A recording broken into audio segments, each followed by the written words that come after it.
Hey, it's Mayo. Today's video is tips for empaths. I guess for starters, if you don't know what an empath is, it's basically a person who is so empathetic that they feel others' feelings and sensations within themselves as if they are their own. That's to put it really, really simply. If you want to learn more about empaths, there's plenty of information out there, so we're not going into that today. Life as an empath can be tough because not only are you dealing with all of your own emotions and sensations of living in the world, you're also feeling a lot of everyone else's emotions and sensations. If you continue to ride everyone's emotional and energetic roller coasters with them, you can absolutely drain yourself completely dry. Being an empath or being a highly sensitive soul or a highly sensitive person, there's so many different titles for it, can be exhausting if you don't have boundaries. I definitely have struggled immensely in my life with being an empath and being such a sensitive person, and it's taken me most of my life to get a happy, healthy balance, and I thought I would share a couple tips that really made a big difference in my life. Although this video is mostly targeted towards empaths or highly sensitive souls, I do think this still applies to people who are going through spiritual awakening or just people who want good life tips for how to live a more self-loving and empowered lifestyle with healthier boundaries. So, if you get something from this, cool. Tip number 1, I titled Acceptance. You must either accept yourself for who you are or accept yourself for who you are choosing to be. Option 1 is if you don't want to be an empath, if you don't want to have the spiritual abilities that you naturally have, you can choose to close them and be something else. It is a choice. We have free will. Option 2 is accept yourself for who you naturally are and work on it until you find balance within all of your abilities. For a lot of my life, I really tried to not be who I naturally am, and I really tried to shut off all of my spiritual abilities, and I talked more in depth about this in other videos, so if you want to hear the whole story, you can hear the whole story. It didn't work for me. This is who I'm meant to be, and acceptance was a really big part of my journey of just accepting who I naturally am. I can't really give advice for choosing to be something else than what you naturally are because that's not my journey. That's not something that ever worked for me. So I can't give advice on that. But on the road of accepting who you naturally are, growing, learning balance, learning control, learning self-love, those are things I can share more about. I am a big fan of owning who you are and embracing who you are and not being apologetic about who you are. Something empowering that you can tell yourself is, I have a big heart. I feel for everyone and everything. I care so deeply. I feel so deeply. I am a deeply empathetic soul, and that is a beautiful thing that I do not need to change or feel apologetic about. There is nothing wrong with how I am. Whichever route you choose, whether that's accepting who you naturally are or closing off your abilities and being something different, choose a path with your heart and accept your choice and go for that direction with full commitment. I think where you're gonna see error is if you're like bouncing back and forth between like, I don't really know what to do. And that is a part of the journey. But commit. That's my advice. Fully commit. Fully accept your choice of which direction you want to go. Tip number 2 I have is boundaries. Boundaries, my friend, they are important. Boundaries are huge. Boundaries are not selfish. Boundaries are not meaning that you block out everything and everyone and you only care about yourself. That's not what boundaries are. Boundaries are there to protect you from what is healthy for you and what is not healthy for you. Boundaries come in so many different forms, and maybe it's as simple as telling someone, I'm not in a good space today to have this conversation. Can we talk another day? Simple. Or sometimes boundaries mean recognizing that someone is entirely toxic for you and you need to completely cut them out of your life and never turn back. Boundaries come in all kinds of forms. Some are more extreme, some not so much. With boundaries, I think my best tip is to pay attention to how things, people, and places make you feel. Ask yourself questions like, what gives me the healthiest, happiest life? Or what gives me comfort and ease? And change that question for what you want your life to be. Maybe you're searching for more joy, maybe you're searching for more excitement. Everyone's different. Think about the life you want to live, the person you want to be, your goals, your hopes, your dreams, and think about how those things look and feel. And then start to create boundaries that support, protect, and uplift those things. And anything that does not support, protect, and uplift those things are on the outskirts of your boundaries and may need to be snipped out of your life. Number 3 is bad things happen. You know, everyone really loves to remind people of this too, but it is a fact of life. Bad things do happen. Sometimes tough things happen to us, and sometimes tough things happen to other people or people we really love. And regardless of who the bad things are happening to, it's hard. Especially if you're a really empathetic person, it's hard. I am here to tell you that it is okay to feel your feelings and be upset about how hard life is sometimes. It happens, you know. Feel your feelings, give yourself patience and time and compassion and love. But I also really urge you not to dwell in this place of bad things happen, so why should I even try? Rock bottom is not the place you want to set up camp and live forever. Giving yourself and others as much compassion as possible through hard times, I think, is much more effective than the whole, why did this happen? Why me? Why them? That kind of game. That's a tough one. Number 4, mindset is a choice, my friends. The only thing in life you can truly control is yourself, your mindset, your choices, your actions, the way you talk, the way you think, the way you talk to yourself in your head, you know, that little voice, that's your choice. Yes, sometimes life can alter who we are. Sometimes life can change us. The people around us affect us. The way that we're raised can affect us. The things that we're taught to believe in affects us. Your belief systems can be changed, though.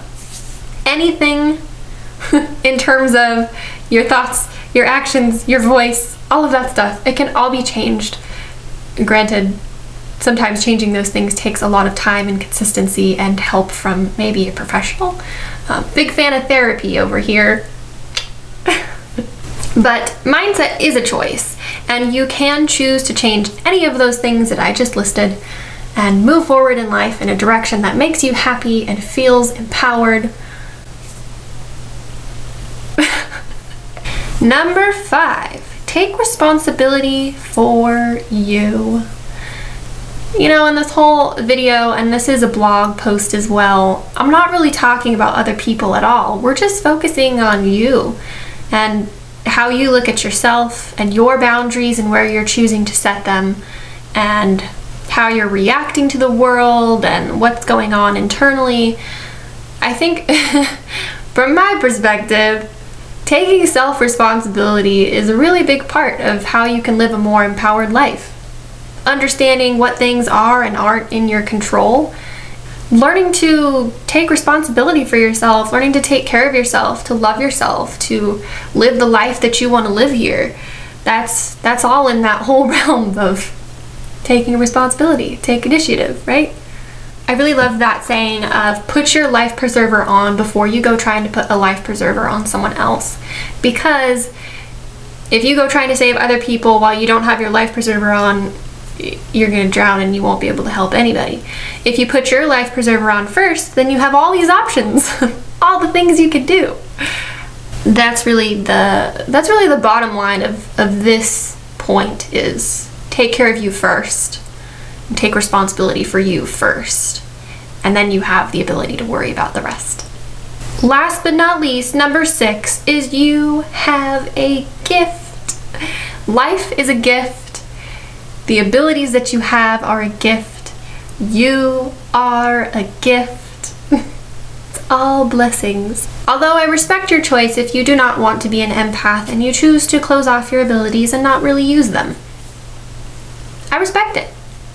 But I do encourage that you love and accept yourself for who you are, who you were born here to be. I hope you nurture your gifts and create a space in your life and in yourself where who you naturally are has space to be just you. You are here in this life, right here, right now, for a reason, and maybe stumbling upon this video or the blog version of this video, maybe this is your sign to stop running from who you naturally are and accept yourself for the amazingly empathetic person that you are. Accept it as a power, not a weakness. To riff off of that, if you feel like your empathy is a weakness, that is likely because you have placed yourself absolutely last on your totem pole and everyone and everything else gets to come before you. You will feel like a weakness, like a victim, like a doormat if you are the bottom of your own totem pole. I know this from experience, trust me. Calling my past self out, I was last on my totem pole and it feels like crap. If your empathy feels like a weakness, if you feel exhausted, it is very, very likely because you are carrying around the burdens of the world and everyone around you, and those burdens are not yours to carry. So it will feel absolutely exhausting and like crap because it's not yours to carry. I think maybe that's a struggle too of a lot of empaths, is we feel like we have the ability to sense and feel all of these things, and so maybe we think because I feel it, that means it's mine to carry, and it's not. I think, from my perspective of what being an empath is supposed to be, at least for me, maybe this will resonate, maybe it won't. I am meant to feel so much because I can then turn around and send love and make a difference by being a light and being compassionate in this life and in this world. Compassion and love and light and positivity and those things make a difference. So if I recognize someone hurting, I can be kind and make a difference in the world. This was a learning curve in my life of I did feel like because I feel for them, I should go through it with them. I should hold their hand through hell. And that's not my path. I send love. Whoosh, there you go. Moral of the story with all of that is you have the ability to place yourself in a different part of your totem pole, not last. I encourage you to put yourself first on your totem pole, the top of your list. You come first, put your life jacket on first. What do you need to live a happy, healthy life? What do you need within your boundaries to make your life solid, stable, healthy, happy, whatever you're searching for in this life? What do you need to love yourself, to flourish? Put those needs right at the top.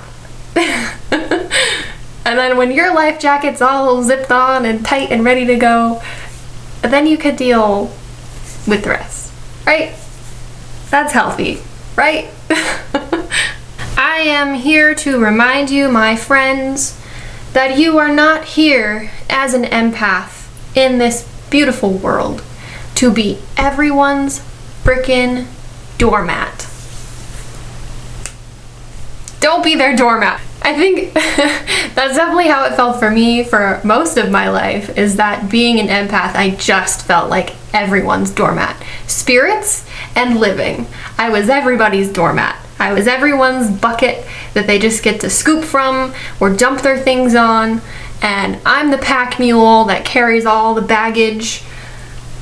That's my impression of a mule. That's really dumb. You're not here for that, guys. You're not here to be their pack mule. You're not here to be everyone's doormat or therapist friend or go through things with them. You don't have to hold their hand and walk with them through the flames. No, no, no.